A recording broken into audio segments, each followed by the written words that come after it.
Hello friends, welcome to our channel. இன்னைக்கு நம்ம எல்லாருக்கும் பிடிச்ச ரோட் சைட் காளான் கிரேவி வீட்ல எப்படி பண்றதுன்னு பார்க்கலாம் வாங்க. அதுக்காக 2 கப் காளான் எடுத்துக்கலாம். சின்ன சின்ன பீஸா கட் பண்ணி 1 கப் கோஸ் எடுத்துக்கலாம். இத நல்லா கழுவுனதுக்கு அப்புறமா 1/4 கப் வந்துட்டு கார்ன்ஃப்ளவர் மாவு, 1/2 கப் மைதா எடுத்துக்கலாம்.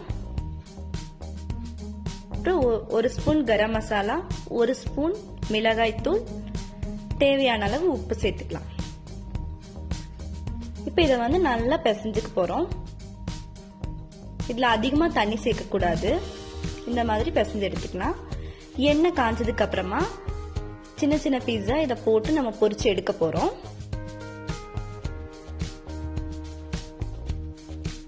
பாருங்க, இப்போ வந்துட்டு நம்ம நல்லா பொரிச்சு எடுத்துட்டு இருக்கோம். இந்த மாதிரி ஸ்டேஜுக்கு வந்துட்டு தனியா எடுத்து வச்சுக்கலாம். அதுக்கப்புறம் ஒரு பேன்ல 2 ஸ்பூன் எண்ணெய் ஊத்திட்டு 2 பெரிய வெங்காயத்தை சின்ன சின்னதா கட் பண்ணி எடுத்துக்கிறோம். கொஞ்சம் கறிவேப்பிலை இப்ப சேர்த்துக்கலாம். 2 பச்சை மிளகாய் சேர்த்துக்கலாம். 1 ஸ்பூன் இஞ்சி பூண்டு விழுது சேர்த்துட்டு இது வந்து நல்லா கலக்கி விட்டுடலாம். அப்புறம் நம்ம புளிப்புக்காக 3 தக்காளியை அரைச்சு எடுத்து வச்சிருக்கோம். அந்த பேஸ்ட்டுக்கு சேர்த்தாச்சு. மசாலா வந்துட்டு 1 ஸ்பூன் கரம் மசாலா, 1 ஸ்பூன் மிளகாய் தூள், 1 ஸ்பூன் மல்லித்தூள் சேர்த்துட்டு கொஞ்சம் மஞ்சள் தூள் சேர்த்துக்கலாம். அப்புறம் கொஞ்சமா உப்பு சேர்த்துக்கலாம்.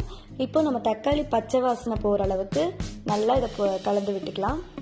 பாருங்க, இந்த மாதிரி ஸ்டேஜ் ஆனதுக்கு அப்புறமா நம்ம 2 ஸ்பூன் கார்ன்ஃபிளவர் மாவுல வந்துட்டு தண்ணி 1 கப் சேர்த்து கலந்து வச்சிருக்கோம். அதையும் வந்துட்டு இந்த கிரேவிக்குள்ள ஊத்திடணும். இப்போ இதை நல்லா கலக்கி விட்டுடலாம். இது நல்லா சுண்டணும். பாருங்க, இந்த மாதிரி ஸ்டேஜ் ஆனதுக்கு அப்புறமா நம்ம பொரிச்சு வச்சிருக்கிற காளானை வந்துட்டு சின்ன சின்ன பீஸா கட் பண்ணி இதுல போட்டு கலந்து விட்டுறணும். இப்போ நமக்கு டேஸ்டியான காளான் கிரேவி ரெடி ஆயிடுச்சு. இந்த வீடியோ பிடிச்சதுன்னா லைக் பண்ணுங்க, ஷேர் பண்ணுங்க, மறக்காம சப்ஸ்கிரைப் பண்ணுங்க.